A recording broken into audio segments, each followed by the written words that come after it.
이제 떡과 잔을 둘러서 이렇게 찬양 드리고 예배 드리는 모습, 또 노방에서 이렇게 찬양하는 그런 영상을 제가 이렇게 봤는데 참 뭐 대단한 뭐 그런 건 아니지만 참 그들이 이렇게 모여 있는 것만으로 이렇게 어려운 시기에도 불구하고 아니면 어려운 시기이기 때문에야말로 이제 성도님들이 이렇게 모여서 찬양하고 또 기도하고 하나님 예배하는 이런 모습들이 참 이렇게 감동이 되더라고요. 그래서 이렇게 모여 계신 형제 자매님들, 또 유튜브를 통해서 이렇게 또 함께 하시는 또 형제 자매님들 생각할 때 참 성도의 모임이 참 얼마나 귀한 것인가, 이런 걸 다시 한번 이렇게 모이기 어려운 시기가 되니까 더 귀하다라는 생각을 또 갖게 됩니다.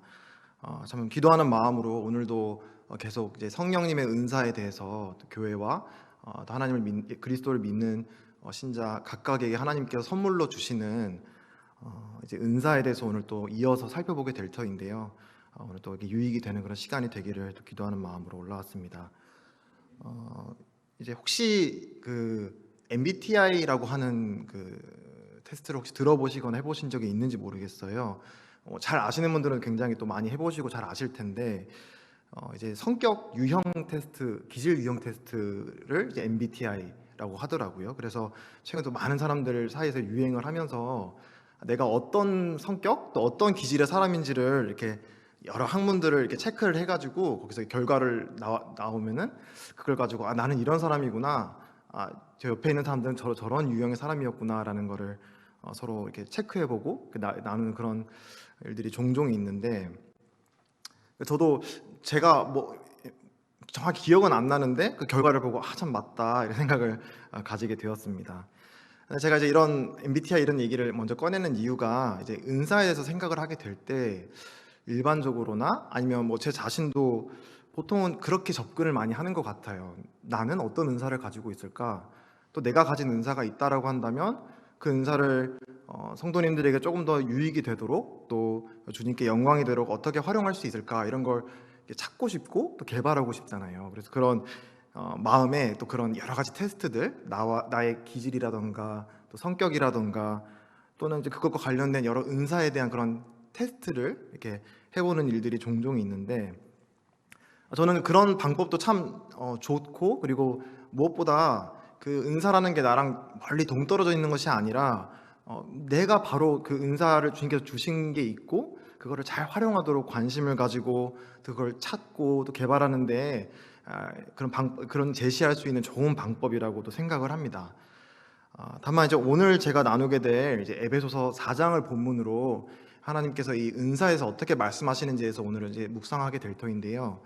근데 조금 이제 접근 방식이 다른 것 같아요. 보통 우리가 방금 앞에서 말씀드렸다시피 한 사람 한 사람이 어떤 종류의 은사를 가지고 있느냐, 약간 이런 부분에 초점을 맞추었다기보다는 에베소서가라는 책 전체가 어떤 목적과 또 어떤 맥락 가운데 기록이 되었고, 또 그 안에 있는 이제 이 은사에 대한 본문 또한 그 에베소서가 기록된 목적에 따라서 또 맥락에 따라서 이제 기록이 되어서 오늘 특별히 이제 이 은사라고 하는 아주 방대한 주제이지만 그 가운데서 또 에베소서가 기록된 맥락을 통해서 우리가 그러면 이제 이 하나님께서 또 우리 주님께서 우리에게 은사를 주셨는데 이걸 우리가 어떻게 이해해야 되는가, 또 이걸 우리가 어떻게 잘 활용해야 되는가, 이 부분을 초점을 맞추어서 말씀드리고자 합니다.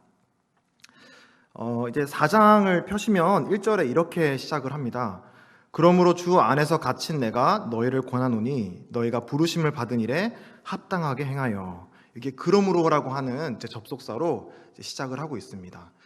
이제 에베소서가 기록된 목적, 그리고 에베소서라고 하는 이제 총 6장으로 이제 구성이 되어 있는 이 책, 이 서신을 딱 한 단어로 압축을 시켜 본다면 이제 교회라고 말을 할 수 있을 것 같아요.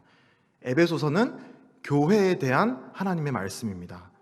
물론 더 많은 얘기들이 논의되고 있지만 딱 한 단어를 이제 꼽자면 교회라고 할 수 있는데요. 근데 이제 이 에베소서 전반부 1장부터 3장까지의 내용은 바로 이 교회, 하나님께서 이제 부르시고 또 택하신 이 하나님의 백성, 새로운 피조물, 이 교회라고 하는 이제 무리의 사람들이 처해져 있는 영적인 위치, 영적인 신분, 또는 하나님께서 그들을 어떤 부르신 가운데 부르셨는가에 대해서 말씀해주고 있는 게 1장부터 3장까지 이 전반부의 내용입니다. 그리고 방금 이제 우리가 보게 될 이 4장부터 끝에 있는 6장까지의 내용은 이런 부르심을 받은 우리 교회가 또 이런 영적인 신분, 이런 영적인 위치에 있는 우리 성도들이 그렇다면 그 부르심에 합당하게 어떻게 생활할 수 있는가, 어떻게 교회답게 행할 수 있는가를 말씀해주고 있는 것이 바로 4장입니다. 그래서 그러므로는 이 앞에 있는 바로 있는 3장의 내용뿐만이 아니라 1장부터 3장에는 모든 내용을 아울러서 이제 앞으로 어떻게 실제적으로 또 현실적으로 우리 이 교회가 교회답게 하나님이 부르심에 합당하게 행할 수 있는지를 말씀해주는 하나의 단초가 된다라고 생각을 합니다. 그래서 여기서도 말씀해주고 있듯이 너희가 부르심을 받은 일에 합당하게 행하여라 라고 말씀해주고 있는 것이죠.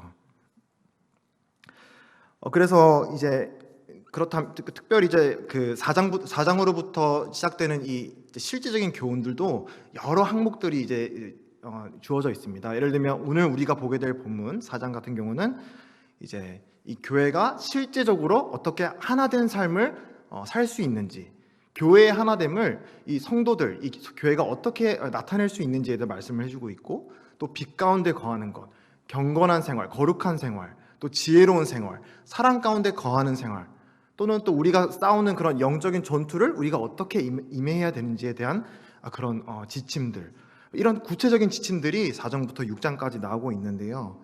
이제 오늘 우리가 바라보게 될 이제 은사에 대한 구절은 바로 이 교회의 하나됨, 성령님께서 하나되게 하신 것을 우리가 이 은사를 통해서 어떻게 나타낼 수 있을 것인가에 대한 내용을 말씀해주고 있는 것입니다.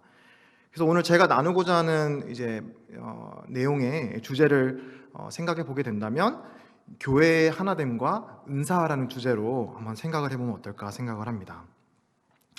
그러면 이제 이 교회가 실제적으로 이 하나됨을 어떻게 잘 나타낼 수 있을 것인가, 우리가 각각 받은 이 은사들을 어떻게 이 교회의 하나됨에 잘 이렇게 녹아낼 수 있을 것인가라는 부분을 먼저 생각해 보기 이전에 이제 에베소서 1장부터 3장 이 앞에 있는 내용을 먼저 상고해 보시면서 하나님께서 그러면 우리 교회를 어떻게 하나되게 부르셨는지에 대해서 우리가 먼저는 생각을 해봐야 될 것 같아요. 왜냐하면 사도 바울도 이 서신을 기록할 때 먼저는 우리의 영적인 신분과 위치에 대해서 먼저 말씀을 하시고, 그리고 그러므로 우리가 거기에 합당하게 행해야 된다라고 말씀을 하셨기 때문에 우리도 마찬가지로 그 순서에 따라서 오늘 다 다룰 수는 없겠지만 우리의 신분, 우리의 위치에 대해서 먼저 한번 잘 생각을 해보고, 또 거기에 합당한 생활이 무엇인지 또 성령님께서 우리 마음 가운데 비춰주시기를 또 기도하는 마음이 있습니다.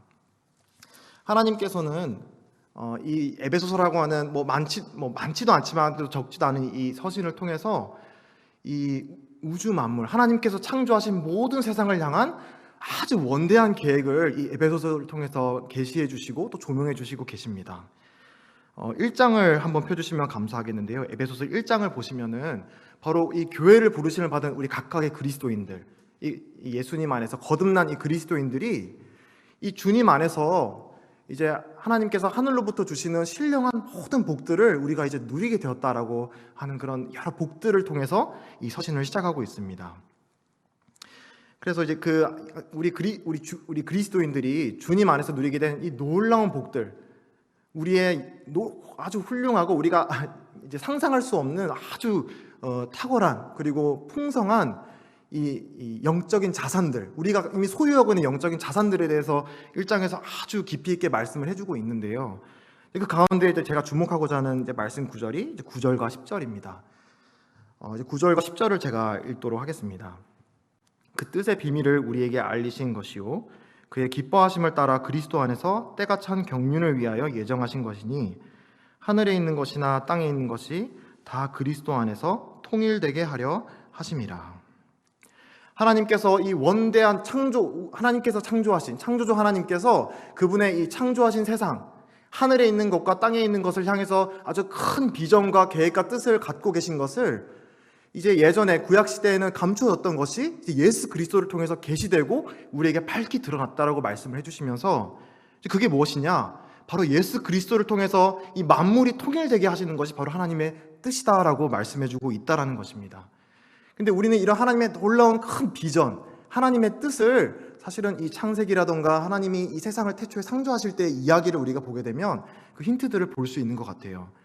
하나님은 이 만물을 이 7일 동안 말씀으로 지으시면서 보기 좋았더라, 보기 좋았더라 라고 하시는 하나님의 아주 아름다운 그런 창조를 하시면서 그 마지막 클라이막스, 하나님의 이 걸작품으로 우리 인간, 우리 사람들을 바로 그분 하나님의 형상으로 우리 인간을 지으셨다라고 말씀하셨습니다.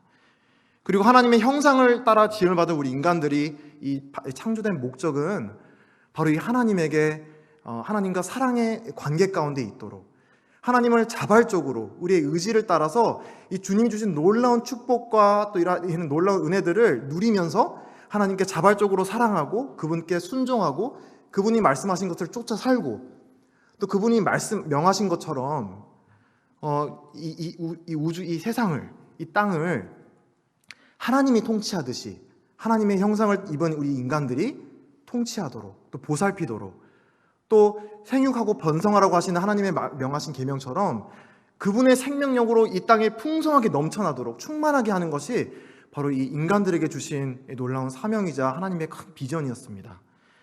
하지만 우리가 잘 알고 있듯이 이 하나님의 계획, 하나님의 비전은 우리 인간이 하나님의 뜻을 거역하고 하나님께서 주신 놀라운 복을 누리고 그분께 의존된 삶을 사는 것을 거절하고 내 스스로의 신이 되어서 살기를 택함으로써 그것이 깨어지고 말았다는 것을 우리는 잘 알고 있습니다.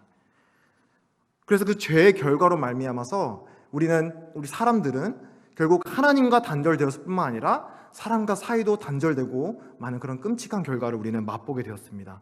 그리고 그것은 창세기 성경에서 말씀하시는 것뿐만이 아니라 우리가 경험적으로도 참 원치는 않지만 얼마나 우리가 이 하나님과 이 막혀 있는 것들을, 이 인간이 결국 죄로 말미암아 하나님과 이 막혀 있는 것들을 경험하게 되는지, 또 우리는 속으로는 그러고 싶지 않지만 다른 이 이웃과 형제와 여러 주위에 있는 사람들을 바라보면서 얼마나 이기적으로 그 다른 사람들을 대하는지, 나의 이기적인 동기에 따라서 그 사람들을 어떤 이용의 대상, 착취의 대상, 나를 섬기길 바라는 그런 이기적인 마음을 우리가 갖게 되는 것을 보게 되는데, 결국 하나님이 말씀하신 것들을 거절하고 이 죄가 이 땅에 들어옴으로 말미암아 결국 이 하나님과의 하나됨, 그리고 사람과 사람 사이의 하나됨, 이 연합의 관계가 모두 깨어지고 마는 것을 우리는 보게 됩니다.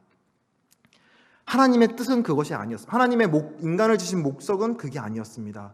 하지만 우리는 죄로 말미암아 그 하나님의 목적과 부합하지 않는 연합이 깨어진 그런 세상 속에서, 또 연합이 깨어진 그런 관계 가운데서 살아가고 있는 것이 우리가 지금 살아가고 있는 세상이고, 또 우리가 지금 살아가고 있는 현실의 모습인 것 같습니다. 하지만 이제 우리가 보통 내가 소유하고 있는, 아니면 내가 만든 나의 어떤 물건이 제 기능을 하지 못하고 내가 아무리 고치려고 해도 그것이 내가 원하는 방향으로 이렇게 기능하지 않을 때 우리는 그것을 처분하고 새로운 것을 취하잖아요. 그걸 또 누구도 나쁘다, 잘못했다라고 말할 수는 없는데, 하나님께서는 우리 인간들을 향해, 우리 피조물을 향해 충분히 그럴 권한을 갖고 또 권리를 갖고 있는 분이셨지만,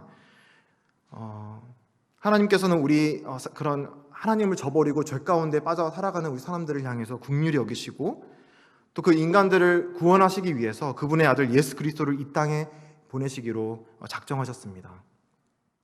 하나님은 그 창세 전부터 갖고 있던 원대한 계획 가운데 바로 그분의 아들 예수 그리스도께서, 하나님께서 인간을 통해 원하셨던 그 완전한 의의 기준을 바로 그분의 아들 예수 그리스도를 통해 온전히 성취하셨습니다. 그리고 그 주님께서는 우리의 완전한 인간으로서 해야 될 완전한 기준을 성취하셨을 뿐만이 아니라 우리가 하나님 없이 살아가도 된다라고 그런 반역의 죄를, 또 여러 가지 죄악 가운데 살아가던 여러 가지 우리 스스로의 죄로 인한 그 대가를 주님께서 홀로 그분의 몸에 담당시키시고 십자가 위에 돌아가신 것을 우리는 알고 있고 또 믿은 것입니다. 그래서 우리는 이제 주님의 놀라운 이 구속의 사역으로 말미암아서 이제 하나님과 연합되고 그 오늘 1장에서 말씀드렸던 것 같은 놀라운 하늘의 신령한 복들을 이제 우리는 소유하게 됐고 누릴 수 있는 자들로 하나님은 우리를 부르셨다라고 말씀하게 된 것입니다. 어떻게요? 믿음으로 우리가 그리스도 안에 있는 순간에, 그리스도 안에 있게 된 우리 모든 교회, 또 우리 성도들이 누리게 된 복들이라고 말씀해주고 계십니다. 그리고 이어지는 2장에서는 이런 만물을 우리 그리스도를 통해 통일하신다는 하나님의 원대한 계획이 어떻게 구체적으로 그리스도를 통해 또 이렇게 실행되었는지를 또 잘 말씀해주고 있는 본문인데요. 이제 앞부분에서는 우리가 바로 우리 인간과 하나님 사이에 단절되어 있던 관계, 인간과 사람과 하나님 사이에 깨어져 있던 그 하나됨, 그 연합이 어떻게 주님으로 말미암아 봉합되었는지를 잘 설명해주고 있습니다. 이 에베소서를 기록한 사도 바울은 주님과 이제 단절된 우리 보통 사람들의 상태를 죄와 허물로 죽어 있었다라고 말씀해주고 있습니다.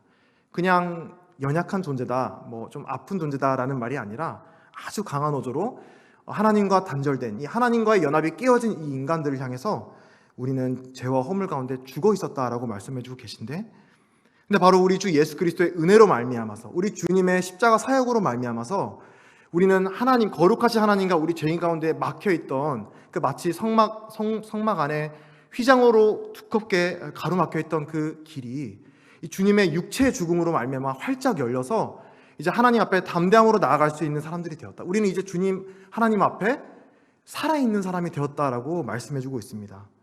그리고 우리 그리스도와 함께 부활한 자가 되었을 뿐만이 아니라 주님이 이제 하나님 보좌 우편에 승천하신 것처럼 우리가 그런 영화로운 그런 위치로 하나님께서 우리를 높이셨다라고 또 사도 바울은 기록해주고 계십니다. 그리고 이어지는 2장 후반부에서는 우리 인간과 하나님과의 이제 연합이 어떻게 회복되는가 뿐만이 아니라 사람과 사람 사이에 이 깨어진 하나됨이 어떻게 회복되는가에 대해서도 잘 말씀해주고 계십니다. 그것은 바로 유대인과 이방인을 통해서 잘 말씀해주고 계신데, 이건 단순히 유대인과 이방인만 해당되는 말씀이 아니라 도저히 이제 하나가 될 수 없을 것 같았던 두 양극의 사람을 이제 유대인과 이방인으로 말씀을 하신 것이고, 누가 되었든 어쨌든 유대인과 이방인과 같이 도저히 하나 될 수 없는 이 인간과 인간 사이에 깨어진 연합, 사람과 사람 사이에 이 하나됨이 바로 주님의 한 몸 안에서 회복되었다라고 말씀해주고 계십니다. 그래서 십자가를 통해서 우리 주님께서는 십자가에서 돌아가심으로 말미암아 이제 유대인과 이방인 사이에서 가로막고 있었던 그 막힌 담을 허무셨다라고 말씀을 하시고요. 그리고 우리 사람과 사람 사이에 원수된 것들, 우리가 사람과 사람 사이에 가지고 있던 적개심, 원수된 것, 누군가를 미워하는 것, 그 모든 다른 사람을 향한 비난의 마음, 적개심, 이런 것들을 우리 주님께서 홀로 그 모든 그 하나님의 진노와 사람의 적개심의 그 어떠함을 다 그 몸에 담당하시고 십자가에서 홀로 지고 가셨다. 주님의 그 육체의 죽음으로 말미암아 이제 그 주님의 몸 안에 있는 그리스도의 한 몸 안에 있는 모든 유대인과 이방인들, 또 모든 사람들이 그 안에 있던 막힌 담이 다 허물어지고 또 연합이 되었다라고 말씀해주고 있는 것입니다. 그래서 2장 끝에서 이제 사도 바울은 이 유대인과 이방인, 도저히 하나가 될 수 없었던 것 같았던 양 끝에 있던 이 두 부류의 사람들이 이제 그리스도 예수 안에서 함께 지어져가는 하나님의 거처가 되었다. 이 성령님께서 거하시는, 하나님께서 거하시는 이제 그리스도 예수 안에서 하나된 건물이 되었다, 건축물이 되었다라고 말씀해주고 계십니다. 그래서 1장과 2장을 더 이제 통틀어서 하나님께서는 우리 사람들에게 이렇게 하나님의 큰 이제 창세 전부터 갖고 있었던 이 하늘에 있는 것과 땅에 있는 모든 것이 그리스도 안에서 통일되게 하려 하심이라고 하는 원대한 계획을 이 주님의 십자가의 죽음과 부활과 승천을 통해서 어떻게 성취하셨는지 대해서 1장과 2장에 대해서 2장을 이제 거쳐서 잘 말씀을 해주고 계십니다. 이런 놀라운 계획을 이제 관통하고 있는 것은 이러한 일들이 하나님과 우리가 화목해질 수 있는 원인이, 우리와 사람과 사람이 화목해질 수 있는 원인이 우리 자신의 능력이나 우리의 어떠함에 있는 것이 아니라 바로 하나님의 은혜 때문이다라고 말씀을 해주고 있습니다. 그래서 오늘의 본문인 4장과 그리고 2장 사이에 있는 이제 3장이 바로 그와 같은 내용을 잘 말씀해주고 있는 부분입니다. 이런 엄청난 우주 만물, 하나님이 세상을 향한 큰 계획, 큰 비전이라고 하면은 물론 그게 우리의 마음을 감동을 시켜주기도 하지만 때로는 그런 메시지가 좀 소원하게 그게 나랑 그럼 어떤 관계가 있을까? 좀 멀리 있는 얘기처럼 들릴 수가 있을 것 같아요. 그리고 실제로 이 그리스도인, 현실을 살아가는 우리 그리스도인들, 우리 성도들이 그 하나님이 그 하늘에 있는 신령한 복들, 또 하나님이 우리 교회를 통해 이루시고자 하는, 우리 그리스도를 통해 이루시고자 하는 그런 원대한 계획이 그 내 삶이랑 무슨 관련이 있다라는 거지? 라고 하는 그런 거리감을 아마 사도 바울도 느꼈는지 이제 이 3장에서 바로 이 성도들에게 위로와 격려와 또 이런 중보의 기도의 말씀을 해주고 있습니다. 아마 이 에베소서를 읽고 있었던 이제 독자들을 비롯해서 우리도 마찬가지고요. 아마 조금 이제 그런 하나님의 그런 큰 계획에 대한 말씀을 듣게 될 때 약간 동떨어진 이야기처럼 들릴 수도 있었을 것이고, 특별히 이 당시에 예수님을 믿는 믿음으로 살아간다는 것은 세상으로부터 엄청난 핍박과 박해를 또 감수하고 경험해야 되는 그런 삶이었을 것입니다. 뿐만 아니라 우리도 주님을 믿는다면, 예수님을 믿는 믿음 안에서 산다라고 한다면 예수님을 믿지 않는, 예수님을 못 박은 그 세상으로부터 어떤 정도의 차이나 모습의 차이는 있겠지만 어려움이 분명히 있다라고 말씀드릴 수 있을 것 같아요. 근데 그런 독자들을 향해서, 그런 우리 그리스도인들을 향해서 사도 바울은 자신의 간증을 해주고 있습니다. 여러분, 이런 하나님의 큰 놀라운 계획을 가지고 계셨는데 바로 이 나와 같은 사람을 부르셔서 여러분들에게 복음의 진리를 전하는 일꾼으로, 또 이 교회의 진리를 전하는 일꾼으로 삼으셨습니다라는 메시지를 3장에서 해주고 있습니다. 사도 바울은 이렇게 자신이 복음과 교회의 일꾼이 되었다라고 하는 말씀은 사도 바울 자신이 스스로를 높이는, 스스로에게 영광을 돌리는 그런 말이 아닙니다. 3장 이제 8절에 있는 말씀처럼 이제 3장 8절에는 모든 성도 중에 지극히 작은 자보다 더 작은 나에게 이 은혜를 주신 것은 측량할 수 없는 그리스도의 풍성함을 이방인에게 전하게 하시고 라고 말씀해주고 있습니다. 모든 성도 중에서 지극히 작은 자보다 더 작은 나에게. 사도 바울이 어떤 사람이었습니까? 그는 교회를 핍박하고 어려움을 주고 괴롭히고 주님의 몸된 교회를 탄압하던 장본인 중에 한 사람이었습니다.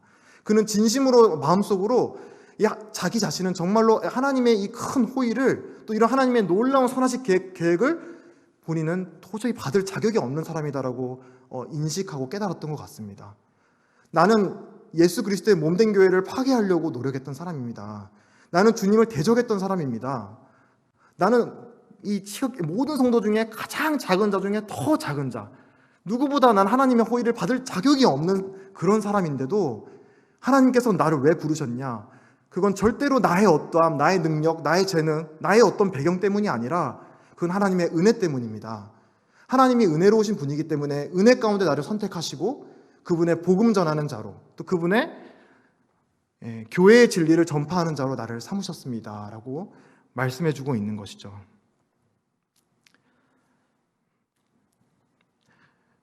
그래서 이런 놀라운 감추었던 하나님의 은혜의 경륜 가운데 이 사도 바울을, 또 그리고 모든 이 그리스도인들을 이제 교회를 참여하는 사람들로 부르셨다라는 부분을 교훈해주고 있습니다.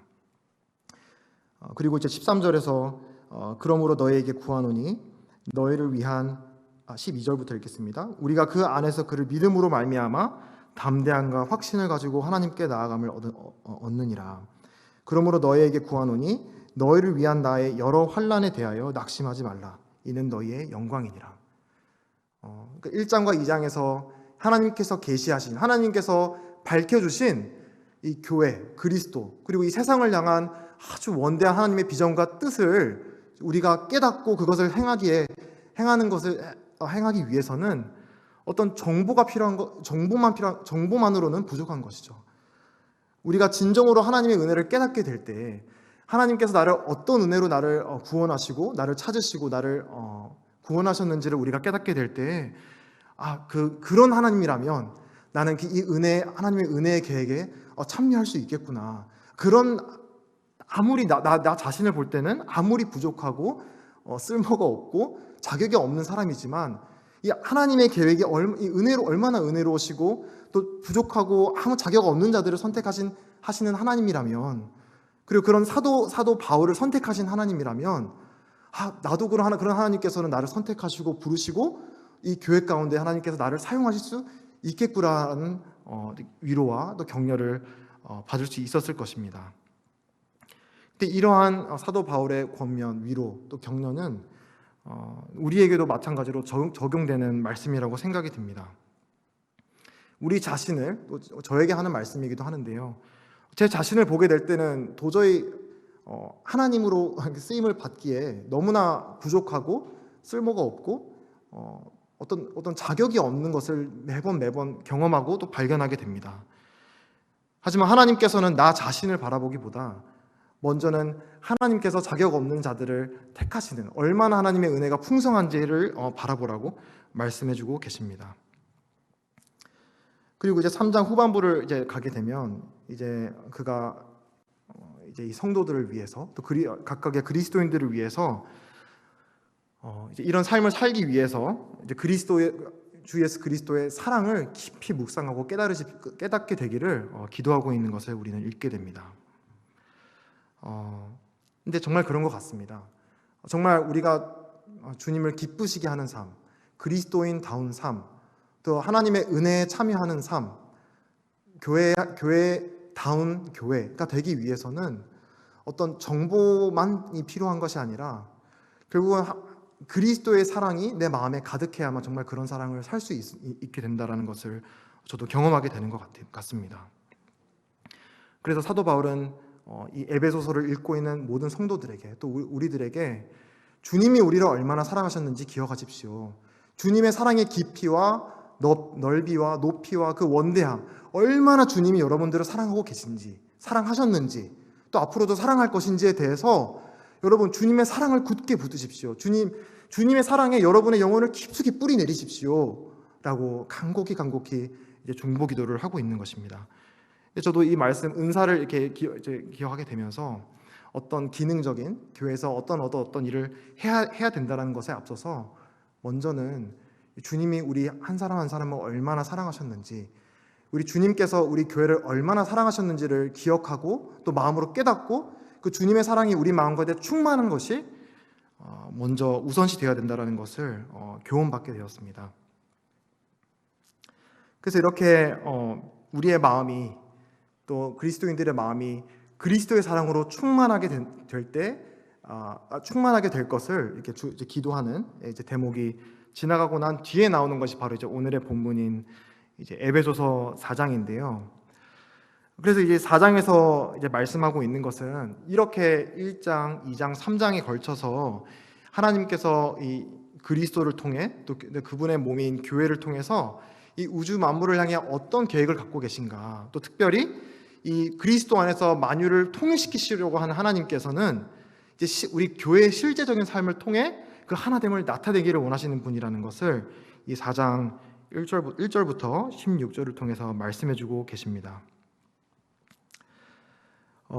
이제 1절부터 이제 6절을 이렇게 읽게 되면요, 이제 여러 말씀들이 있습니다. 특별히 이제 아주 구체적인, 그러면 이런 주님께서 그분의 육체의 죽음을 통해서 또 그분의 겸손을 통해서 우리를 하나 되게 하셨는데, 그런 이제 신분적으로 우리가 완전히 그 어떤 담도 없는 하나됨을 이루어진 이 교회, 몸된 교회는 그럼 어떻게 그 하나됨을 나타낼 수 있을 것인가라는 것을 여러 가지 덕목을 통해서 말씀해주고 있습니다. 모든 겸손, 2절입니다. 4장 2절부터 나오는 내용들인데요. 모든 겸손, 온유, 오래 참음, 사랑, 서로를 용납함, 평안에 매는 줄로 성령이 하나 되게 하신 것을 힘써 지킴. 이 모든 것들이 결국 우리 주님께서 실제로 그렇게 살았던 모습인데요. 바로 이와 같은 모습을 우리 성도들이 이렇게 살아야 되는 것이다. 그것이 바로 그리스도의 몸답게 사는 것이다 라는 거라고 말씀해주고 있습니다. 근데 이제 4절부터 6절까지의 내용을 우리가 살펴보게 되면, 그럼 이런 교회의 하나됨, 교회가 하나 된다라고 하는 것, 그리고 우리가 성도가 성도들 사이에서 느끼게 되는 그런 일체감, 연합됨, 하나됨이라고 하는 것이 과연 어디에 근원이 있는 것인가를 이제 4절부터 6절까지 잘 말씀해주고 있다라고 생각이 됩니다. 여기 나오는 표현들을 보게 되면 몸이 하나요. 여기서 몸이라는 것은 그리스도의 몸을 말씀하시는 것이겠죠.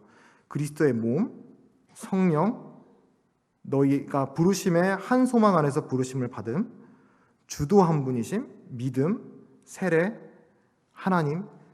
이렇게 우리가 바라보고 있는 하나라는 것이 무엇인지를 쭉 나열해서 설명해 주고 있는데, 이 공통점이 뭐라고 생각을 하십니까? 여기서 말씀해 주고 있는 것은 우리가 이 교회를 구성하는 교회의 지체인 그리스도인들이 일체감을 가지고 연합될 수 있는 그 근거가 우리 인간적인 요소에 달려 있는 것이 아니라는 것을 교훈해 준다고 생각을 합니다. 여기에서 말씀해 주고 있는 모든 것들은 결국 우리 그리스도인과 몸된 교회와 하나님과의 관계 안에서 맺게 되는 요소들이라는 것이죠. 하나님, 삼위일체 하나님, 또 우리 믿음, 소망, 그 어떤 것도 우리의 어떤 기질, 어떤 성격, 저 형제가 나랑 성격적으로 잘 맞으니까 하나 될 수 있어. 저 자매는 나랑 이런 부분이 껄끄러우니까 나랑 하나 될 수 없어. 어떤 그런 사람의 어떤 여러 가지 요소들이 우리의 일체감, 우리의 하나됨의 근거가 되는 것이 아니라 우리의 머리 되신 주님, 또 우리가 믿는 그 하나님과의 관계 안에서 우리가 맺게 된 모든 그런 우리 신앙 안의 요소들이 결국 우리가 하나를 이룰 수 있는 근거다라고 말씀해주고 있습니다. 그래서 이 부분을 곰곰이 생각하게 될 때 한 믿음의 어떤 한 선배가 이런 표현을 했던 것이 기억이 났습니다. 이제 썰물이 되게 되면 이제 바다 갯벌에 여러 물 웅덩이가 파이게 된다. 보면은 갯벌에 가면은 이제 여러 물 웅덩이들이 이렇게 패여 있잖아요. 그럼 이제 그 물 웅덩이들을 여러 개가 파여 있는 그 물 웅덩이들을 하나의 물로 만들기 위해서는 어떻게 해야 될까? 열심히 그 흙을 파가지고 한 웅덩이를 또 다른 웅덩이에 연결시키고 또 연결시키고 그렇게 해서 어느 세월에 그걸 하나 되게 할 수 있겠느냐? 근데 아주 명료하고 간단한 방법이 하나가 있는데 그것은 바로 이제 밀물이 이제 밀려와서 이제 바닷물이 그 물 웅덩이를 다 덮게 될 때 이제 하나가 되는 것입니다. 근데 바로 우리 그리스도인들 한 사람 한 사람들의 연합이라는 것이 바로 그와 같지 않는가? 우리 한 사람의 성격, 한 사람의 기질, 한 사람의 어떤 그런 케미스트리 이런 것들을 하나하나 다 맞춤으로써 우리가 하나됨을 이룬다면 그 얼마나 소모적이고 또 불가능에 가까운 일이겠습니까? 하지만 우리 그리스도인들이 하나 될 수 있는 근거라 해야 될까요? 그 동력은 우리 모든 연약과 우리의 모든 다른 차이점을 다 덮고도 남는 하나님의 큰 사랑, 하나님의 은혜, 또 하나님의 영광이 우리의 마음을 다 덮게 될 때 그때는 우리가 다른 형제와 자매의 차이점과 또 연약들을 바라보면서 저 사람은 나와 함께 할 수 없다라는 그런 이유로 삼는 것이 아니라 저 사람은 내가 도와줘야 되는 사람이구나. 저 사람은 내가 섬겨야 되는 사람이구나 라는 마음을 품게 된다는 것이죠. 근데 거기에 교회의 어떤 연합의 비밀이 거기에 있다라고 생각을 합니다. 한 사람 한 사람의 어떤 여러 가지 그런 인간적인 노력, 물론 필요할 때도 있지만 근원적으로는 우리 성도님들 한 사람 한 사람 마음 가운데 우리의 모든 연약과 차이를 다 덮을 수 있는 하나님의 사랑, 그리스도의 사랑으로 덮이게 될 때, 그리스도의 사랑으로 우리 마음이 충만하게 될 때 우리는 비로소 다른 형제 자매님들의 연약과 차이를 보면서 그것을 어떤 비난, 판단의 어떤 원인으로 삼는 것이 아니라 그것을 내가 이제 섬겨야 될 대상, 내가 도와줘야 될 대상, 채워줘야 될 대상으로 보게 된다는 것이죠. 그래서 우리의 연합의 근원은 바로 하나님의 큰 은혜에 있다라고 생각을 하게 됩니다. 그리고 이어지는 4장 7절부터 16절에 대한 말씀을 이렇게 살펴보겠습니다. 이제 앞에서 이런 여러 섬김의 모습들은 어떻게 보면 주님께서 십자가의 삶을 통해서 보여주신 그런 순종, 복종, 주님의 육체의 죽음을 통해 나타내신 하나됨에 대해서 초점을 맞추었다면 이 7절부터 16절에 나오는 내용은 이 주님께서 이 죽음을 이기시고 이제 승리자로 이제 부활하셔서 이제 영화로운 모습으로 하늘에 승천한 이후의 모습을 조금 더 초점을 맞춰서 말씀해주고 있는 대목이라고 생각이 듭니다. 이제 7절부터 10절까지 있는 내용이 이제 시편 68편에 있는 내용, 다윗의 시를 이제 인용한 것인데요. 이제 어떤 이미지를 여기서 사용을 하고 있냐면 이제 개선 장군, 특별히 이제 전투를 치른 이후에 이 승리한 이 장군이 이제 돌아와서 승리자 왕이 돌아와서 이 전리품들을 백성들에게 나누어 주는 그런 모습을 이제 여기서 이제 인용을 하면서 바로 우리 주님께서 그런 일을 하셨다라고 말씀해주고 있습니다. 우리 주님께서는 우리의 죄와 우리의 연약을 위해서 대신 우리의 죄를 짊어지시고 십자가에 돌아가셨을 뿐만이 아니라 이제 무덤에 갇히시지 아니하시고 사흘 후에 다시 부활하셨습니다. 주님께서는 다시는 죽지 않는 그 생명으로 다시 부활하셨습니다. 그리고 이제 우주 만물 위에 하나님으로부터 높임을 받으신 우리 주님께서는 각 사람의 이제 선물의 분량대로 사람들에게 은사를 나누어 주셨다라고 말씀해 주고 계십니다. 여기서 우리가 기억할 수 있는, 또 교훈받을 수 있는 부분은, 이제 우리가 은사라는 것을 생각이 될 때 이제 앞에 있는 여러 고린도전서라든가 또 로마서 이런 것들을 통해 교훈받았던 것과 마찬가지로 은사는 은혜를 통해 주어지는 것이다.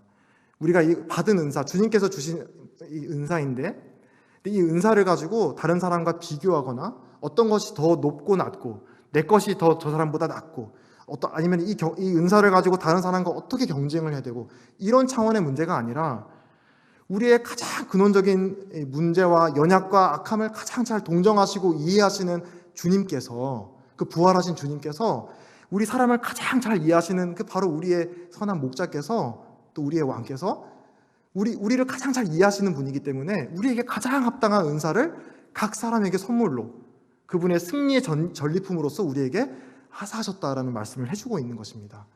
그렇기 때문에 우리는 주님께서 주신 은사를 의심할 이유가 없는 것입니다. 왜냐하면 나를 가장 잘 이해하시는 분께서 나에게 가장 딱 맞는, 또 주님께 가장 영광이 되는 그것을 나에게 선물로 주셨다는 의미이기 때문입니다. 그래서 우리는 정말 그걸 감사하는 마음으로, 또 그걸 주신 우리 부활하신 왕께, 영광스러운 하나님의 보좌 우편에 계신 그 우리의 왕께 충성하게 하는 마음으로 그 은사를 활용해야 된다는 마음을 이제 우리는 교훈받을 수 있는 것 같습니다. 그리고 이제 1절부터 14절까지의 내용을 특별히 이제 이 은사, 이제 오늘 이제 주제이기도 핵심적인 이제 본문 구절이 될 텐데요. 우리가 보게 됩니다. 11절부터 14절의 내용인데 한번 읽어보도록 하겠습니다. 그가 어떤 사람은 사도로, 어떤 사람은 선지자로, 어떤 사람은 복음 전하는 자로, 어떤 사람은 목사와 교사로 삼으셨으니 이는 성도들을 온전하게 하여 봉사일을 하게 하며 그리스도의 몸을 세우려 하심이라. 우리가 다 하나님의 아들을 믿는 것과 아는 일에 하나가 되어 온전한 사람을 이루어 그리스도의 장성한 분량이 충만한 데까지 이르리니 이는 우리가 이제부터 어린아이가 되지 아니하여 사람의 속임수와 간사한 유혹에 빠져 온갖 교훈과 풍조에 밀려 요동하지 않게 하려 함이라.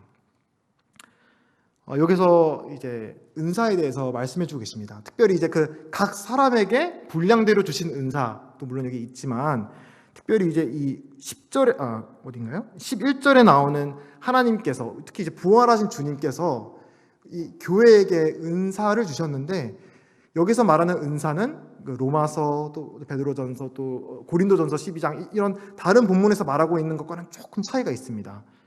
혹시 차이점을 느끼셨는지 모르겠는데, 바로 그것은 여기서는 어떤 은사, 어떤 하나의 재능, 영적인 기프트, 그것 자체를 말한다기보다는 여기서는 은사자를 말씀해주고 계십니다.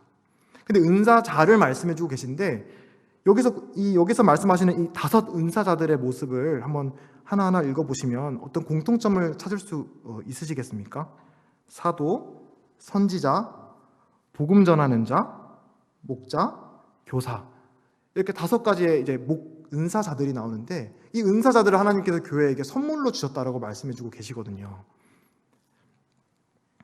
이 은사자들의 공통점은 무엇이느냐? 바로 하나님의 말씀과 관련되어 있는 은사자들이라는 것입니다.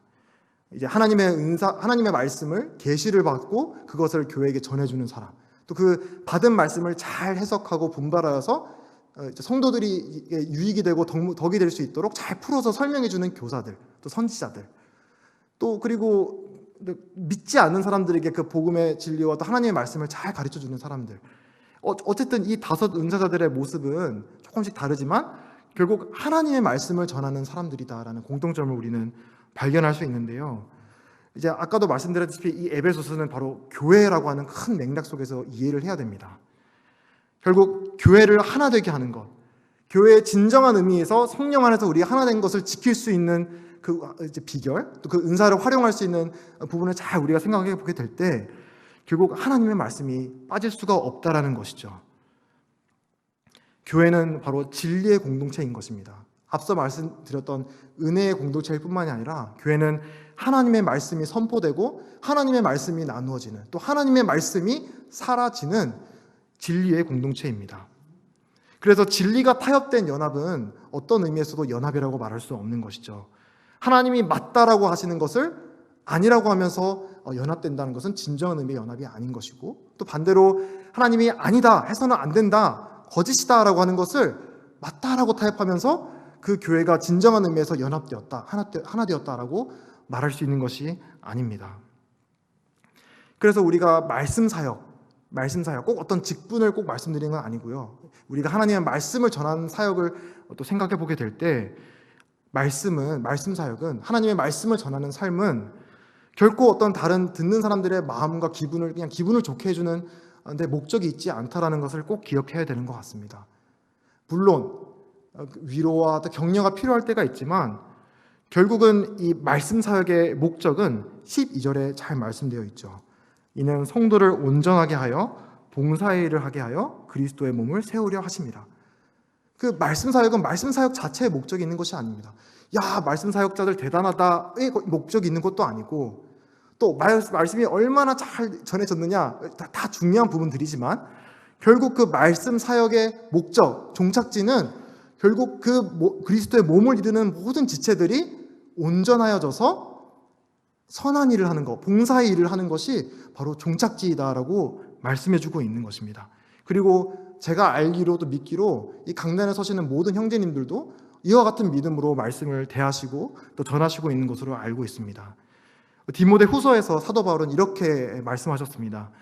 모든 성경은 하나님의 감동으로 된 것으로 교훈과 책망과 바르게 함과 의로 교육하기에 유익하니 이는 하나님의 사람으로 온전하게 하며 모든 선한 일을 행할 능력을 갖추게 하려 함이라. 하나님의 말씀이 누구의 감동으로 되었다고 말씀하시나요? 이건 단순히 인간의 지혜, 인간의 말이 아니라고 말씀하십니다. 이 성경은, 하나님의 말씀은 바로 하나님 말씀 그 자체라고 말씀하시는 것입니다. 그렇다면 이 그리스도의 몸된 교회라고 하는 이 교회가, 또 우리 그리스도인 개개인의 삶이 이 하나님의 말씀을 얼마나 권위 있게 대해야 될까요? 그리고 그렇게 할 때 비로소 그 권위 있게 대한다라고 하는 것은 그 하나님의 말씀이 인간의 말이 아니라 하나님의 말씀이 나를 교훈하는 것입니다. 하나님이 나를 교훈하는 것입니다. 말씀을 통해서. 또 다른 성경을 통해 조금 더 조명된 말씀을 우리가 이해해 본다면, 말씀을 통해 성령님께서 우리 마음 한 사람 한 사람을 교육하시고 책망하시고 권계하시고 또 위로도 하시고 격려하시고 또 도전하시고, 그런 사역들을 하나님께서, 성령님께서 바로 하나님의 말씀을 통해서 하신다고 말씀해주고 계신 것이죠. 그리고 여기 언급된 5 종류의 바로 말씀 사역자들이 바로 그와 같은 일에 쓰임을 받는 은사자들인 것입니다. 그래서 우리는 이제 이런 말씀의 은사자들을 통해서 전해지는 하나님의 말씀을 정말 권위 있게 생각을 해야 되고, 그것이 사람의 말로 받아서는 안 되고 정말 하나님의 말씀이구나, 나를 진짜 사람답게 만드는, 우리 교회를 정말로 교회답게 만드는 말씀이다라고 우리가 받을 때, 우리가 진정한 의미에서의 하나됨, 진정한 의미에서의 연합됨을 경험할 수 있게 될 것입니다. 디모데 후서 아까 나왔던 말씀처럼 그런 말씀을 통해서 우리가 의로 교훈받고 책망받고 바르게 교정을 받고 이런 교육을 받게 될 때 우리에게 유익하고 모든 선한 일을 행할 능력을 갖추게 된다라고 말씀해주고 계십니다. 이건 저의 말이 아니라 하나님이 그렇게 말씀해주고 계십니다. 우리 삶의 능력이 어디서 나오느냐, 우리 교회의 능력이 어디서 나오느냐, 바로 이 말씀에게서 나온다라고 말씀해주고 계신 것이죠. 그리고 이제 13절부터 16절의 말씀을 이제 우리가 마지막으로 보게 되면, 이제 이 교회의 하나됨의 또 다른 측면인 바로 교회의 충만에 대해서 말씀해주고 있는 것을 보게 됩니다. 앞에서 이제 교회는 은혜의 공동체이다, 또 교회는 진리의 공동체이다라고 말씀드렸는데, 여기서는 제가 그냥 임의로 붙이는 소제목은 교회는 생명 공동체이다라는 소제목을 붙일 수 있는 내용이 아닌가 생각을 합니다. 신약교회의 연합, 우리 교회의 연합 또 하나됨에 있어서는 빼놓을 수 없는 개념이 바로 성장인 것 같습니다. 우리 교회는 사람이 고안해낸, 사람이 만들어낸 생명력 없는 그런 조직체, 그냥 뭐 건물 이런 것이 아니라고 우리는 잘 알고 있지 않습니까? 교회는 바로 그리스도 머리 대신 그리스도의 몸인 또 그분의 생명을 공유하는 살아있는 유기체입니다. 주님의 생명이 우리 성도 한 사람 한 사람 사이를 감돌면서 우리를 살아있는 역동적으로 만드는 그런 유기체다라고 말씀을 해주고 있는 것이죠. 그래서 우리가 교회가 하나 된다라고 했을 때는 결국 우리 한 사람의 몸을 볼 때도 그렇잖아요. 우리가 이제 몸이 노명진이라고 하는 한 사람의 몸이 잘 하나를 이루어서 건강한 몸을 이룬다라고 한다면 이제 막 손 따로 발 따로 뭐 혓바닥 따로 이렇게 하면 그게 건강한 몸이 아니지 않습니까? 그리고 이게 잘 조직이 연결되어서 이게 이제 유기적으로 피나 신경이나 뭐 저는 이제 전문적인 지식은 없지만 그런 게 잘 순환이 되어야만 내가 이제 진정한 의미에서 건강한 사람이다라고 말할 수 있을 텐데, 마찬가지로 이 그리스도의 몸된 교회도 바로 이런 주님의 하나됨이라고 한다는 의미에서는 바로 주님의 생명을 공유하고 그 생명 안에서 자라가는 존재해야 된다라고 말씀해주고 있는 것이죠. 13절에서 이렇게 말씀하십니다. 우리가 다 하나님의 아들을 믿는 것과 아는 일에 하나가 되어 온전한 사람을 이루어 그리스도의 장성한 분량이 충만한 데까지 이르리니라고 말씀해주고 계십니다. 그럼 우리의 성장은 어떤 성장이느냐? 앞에서 다 계속 말씀드렸다시피 이 우주 만물을 다 통일하시고 하나 되게 하시는 그 하나님의 원대한 그 계획 가운데 가장 중심에 계신 그리스도, 하나님의 아들을 우리가 알고 믿고 또 그분의 형상을 따라서 우리가 닮아가는 삶을 살 때 그게 진정한 의미에서 하나됨이 이 교회에서 나타낸다라고 말씀드릴 수 있을 것 같습니다. 이제 로마서에서 또 이렇게도 말씀을 하시죠. 하나님께서 우리를 예정하신 것은 우리로 하여금 아들의 형상을 닮아가도록 하나님께서 예정하셨다라고 말씀하시는 그런 표현이 있습니다. 아까 이제 그런 하나님의 말씀, 또 성령님의 우리 마음 가운데 역사를 통해서 우리는 이 하나 되는데, 그 하나됨이라는 건 결국 한 사람 한 사람이 주님을 닮아가는 것입니다. 한 성도님이 작은 예수님이 되는 것, 주님의 형상으로 이제 닮아가는 것, 바로 이것이 이제 에베소서 4장에서 말씀하시고 있는 하나됨의 청사진이다, 하나의 모습들이다라고 말씀드릴 수 있을 것 같습니다. 이것을 방해하는 여러 가지 이 세상의 유혹과 풍조가 있습니다. 14절에서 말씀하시는 것처럼 이는 우리가 이제부터 어린아이가 되지 아니하여 사람의 속임수와 간사한 유혹에 빠져 온갖 교훈의 풍조에 밀려 요동하지 않게 하려 함이라. 이건 2000년 가까운 시기 전에 기록된 말씀인데도 불구하고 참 오늘과 똑같은 오늘날의 상황을 잘 말해주는 말씀이다.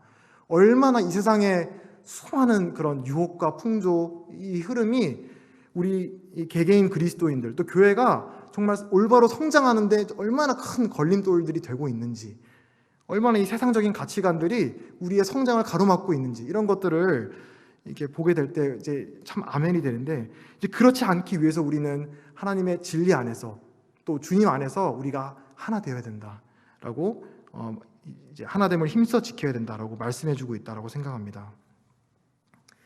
이제 마지막 두 구절인 15절과 16절이 이제 너무나 참 아름다운 구절인 것 같아요. 우리 몸이 한 몸이라는 게 무엇인가? 결국 우리의 머리 대신 그리스도와 우리 한 지체가 긴밀하게 연결되고 결합되어서 이 주님과 아주 그 생명을 공유하고 주님의 말씀이 내 삶을 지배하는 그 주님의 사랑에 감복이 되어서 또 주님의 은혜에 너무나 감격이 되어서 그 주님께 저절로 자발적으로 충성이 나와지는, 그래서 정말 주님과 하나 연결된 것 같은 그런 삶을 살아내는, 또 그 주님의 사랑이 흘러나와서 내 주위에 있는 성도님들과 주위에 있는 이웃들에게까지 흘러넘치는 이와 같은 삶을 우리가 살아가기 위한 교회로 우리가 부르심을 받았다라고 말씀해주고 계십니다. 좀 시간이 많이 지났는데 이제 마무리 짓도록 하겠습니다. 교회는 사람이 고안해낸 인위적인 제도, 조직이 아닙니다. 하지만 교회는 사람으로 이루어져 있죠. 우리 성도님들로 이루어져 있습니다. 저도 교회 주님, 여기서 말하는 그 몸, 그리스도의 몸에 우리 계신 모든 분들이 다 지체를 이루고 계신 것입니다. 이 지체된 우리가 하나됨을 이루기 위해서는 다름 아닌 바로 우리 하나님의 은혜, 우리 주님의 은혜에 우리가 푹 마음이 젖어 있어야 된다. 그래서 이 은혜를 경험한다는 것은 내 시선에서 내가 별로 안 보고 싶은 사람들이 없어지는 거, 내가 보기 싫은 모습들이 막 없어지는 게 그게 은혜를 경험하는 것이 아니라 우린 여전히 그렇잖아요. 저도 그렇고 결국 우리가 뭐 특별해서가 아니라 우리는 정말 추악한 죄인인데 하나님의 은혜로 교회에 구원받은 죄인들일 뿐입니다. 그래서 그 하나님의 은혜에 우리가 정말 진정한 의미에서 하나님의 은혜를 우리가 깊이 깨닫고 이제 감격하게 될 때 내 자신의 삶이 변화될 뿐만 아니라 다른 성도의 연약과 또 이런 필요들을 보면서 그것을 내가 기꺼이 섬기는 또 기꺼이 채우는 그런 삶을 살게 되지 않을까. 그래서 오늘도 에베소서 4장 말씀을 통해서 나누었는데요. 우리 계시는 모든 분들의 마음이 주님의 사랑으로 가득 또 메워지고 또 하나님의 은혜로 또 풍성히 메워져서 참 이런 여기서 말씀하시는 것처럼 이 교회의 하나됨을 힘써 지키는 그런 우리 서울 북부교회가 되면 좋겠다, 이런 또 기도하는 마음으로 또 이렇게 준비하게 되었습니다. 네, 이상으로 말씀 마치고요. 기도하고 마치도록 하겠습니다.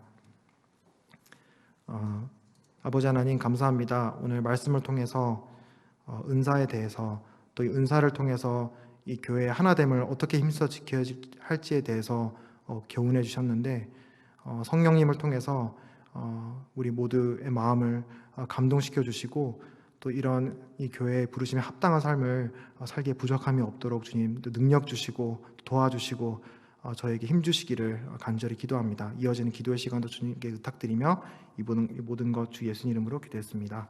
아멘. 네, 감사합니다.